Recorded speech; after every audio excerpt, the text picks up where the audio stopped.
Αξιότιμη κυρία Υπουργέ, κύριε Δήμαρχε, στρατηγέ,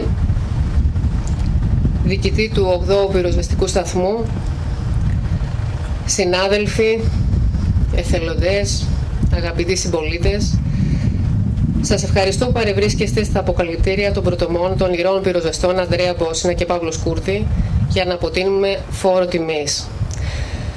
Ευχαριστώ ολόψυχα τον αξιότιμο Δήμαρχο Γρηγόρη Κωνσταντέλο, τον οποίο εκτιμώ βαθύτατα, άοκνος ζηλωτής των έργων, δραστήριος και οραματιστής, με απαράμιλο ήθος και σεβασμό στους ήρωες πυροσβέστες που θυσιάστηκαν προασπίζοντας ζωές, περιουσίες συνανθρώπους μας, τους δασικούς μας πνεύμονες.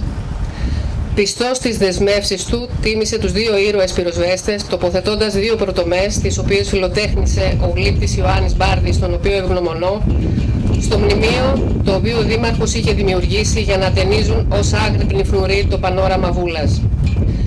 Ευχαριστώ ολόψυχα τον διοικητή του 8ου πυροσβεστικού σταθμού, αντιπύραρχο Σωτήρη Κακλέα, ο οποίος με ρήμνησε για τη σημερινή μέρα, με επίγνωση του καθήκοντος, στοχοπροσήλωση στο έργο του, μαχητής για το κοινό καλό, με έμπρακτη αγάπη για τους συναδέλφους που χάνουν τη ζωή τους εν ώρα καθήκοντος και το πυροσβεστικό σώμα. Σωτήρη, φίλε, συνάδελφε, αδερφέ μου, σε ευχαριστώ.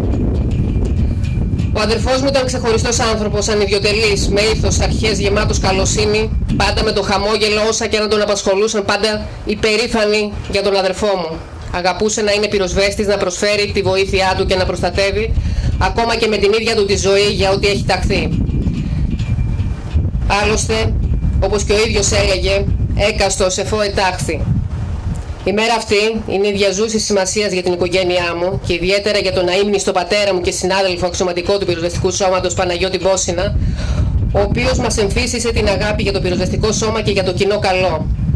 Έδωσε πολύ χρόνο τιτάνιο αγώνα προκειμένου να δικαιώσει τον αδικοχαμένο αδερφό μου, ο οποίος όχι μόνο δεν ήταν εγκληματικά αμελής όπως δήθεν αρχικά υποστήριζε η τότε ηγεσία του πυροσβεστικού σώματος, αλλά δολοφονήθηκε από τα κατασκευαστικά ελαττώματα του πυροσβεστικού οχήματος, το οποίο ήταν ένα από μια νεοπαραληφθήσα παρτίδα 15 πυροσβεστικών οχημάτων από το πυροσβεστικό σώμα το 1999, τα οποία παρευλήφθησαν εις γνώση των κατασκευαστικών ελαττωμάτων.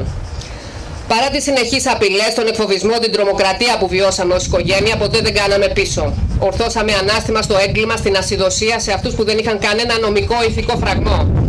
Λειτουργούσαν οργανωμένα τα τότε στελέχη του πυροσβεστικού σώματος με την ηγεσία με μοναδική πρόθεση στη συγκάλυψη των αιτιών θανάτου του αδερφού μου και των κατασκευαστικών ελαττωμάτων των φωνικών πυροσβεστικών οχημάτων. Με μόλις 2 μηνών ολοκένουργιο πυροσβεστικό όχημα, πυροσβέστες Ανδρέας Μπόσινας, ο οποίος ήταν και ο οδηγός, και Παύλος Σκούρτης, που ήταν πλήρωμα, δολοφονήθηκαν. Και η πυροσβέστρια Ιουλία Πόταρη, μόνη διασωθήσα, που είπε και όλη την αλήθεια, τραυματίστηκε βαριά συνεπία εγκληματικών ενεργειών στελεχών του πυροσβεστικού σώματος, οι οποίοι καταδικάστηκαν να μετακλείτως από την ελληνική δικαιοσύνη. Καμία ενέργεια ελέγχου των καταδικαστέντων πυροσβεστικών υπαλλήλων δεν έγινε από το πυροσβεστικό σώμα και καμία ενέργεια επιστροφής αυτής της παρτίδας οχημάτων στην κατασκευάστρια εταιρεία. Στον αδερφό μου δεν αποδόθηκε ποτέ ο τιμητικός αποστρατευτικός βαθμός, διαδικασία η οποία ακολουθείται για όλους τους συναδέλφους που χύνουν το αίμα τους στο καθήκον. Παρακαλώ, κύριε Υπουργέ, όπως προβείται στις απαραίτητες ενέργειες, να τιμηθεί ο αδερφός μου με τον αποστρατευτικό βαθμό. Πατέρας μου Παναγιώτης Μπόσινας, με εξώδικο που έκανε προς το πυροσβεστικό σώμα για να σωθούν οι πυροσβέστες και οι διερχόμενοι πολίτες, γιατί κινδύνευαν από τα κατασκευαστικά ελαττώματα των οχημάτων, τέθηκαν σε αποθήκευση, αφού αρνήθηκε η τότε η ηγεσία και οι μεταγενέστερες να τα επιστρέψουν στην κατασκευάστρια εταιρεία και να διεκδικήσουν δικαίωση για το θάνατο των πυροσβεστών και τον τραυματισμό της πυροσβέστριας. Με έκπληξή μου, είδα πριν 3 εβδομάδες ένα από αυτά τα οχήματα να επιχειρεί σε κατάσβεση δασικής πυρκαγιάς στη Μεσσηνία. Το όχημα ήταν ένα από τα φωνικά πυροσβεστικά οχήματα. Διαπίστωσα ότι πλέον ανήκε στον ΟΑΚ 4x4 Μεσσηνία σε θελοντική ομάδα αντιμετώπισης καταστροφών και είχε γίνει δωρεά από το πυροσβεστικό σώμα, όπως οι ίδιοι αναφέρουν, το 2022.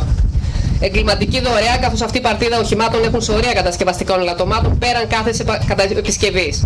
Ποιος έδωσε την εντολή της δωρεάς αυτών των φωνικών οχημάτων σε εθελοντικές οργανώσεις, ποιος ανέλαβε και συνεχίζει να αναλαμβάνει την ευθύνη. Ποιος αδιαφορεί για τις ζωές του προσωπικού που θα στελεχώνει το φωνικό πυροσβεστικό όχημα, καθώς και για τις ζωές των διερχόμενων πολιτών? Είναι δυνατόν πυροσβεστικά οχήματα πέραν κάθε επισκευής με αποδεδειγμένα κατασκευαστικά ελαττώματα να γίνονται δωρεά από το ΠΣ και να βρίσκονται σε επιχειρησιακό σχεδιασμό εθελοντικών οργανώσεων.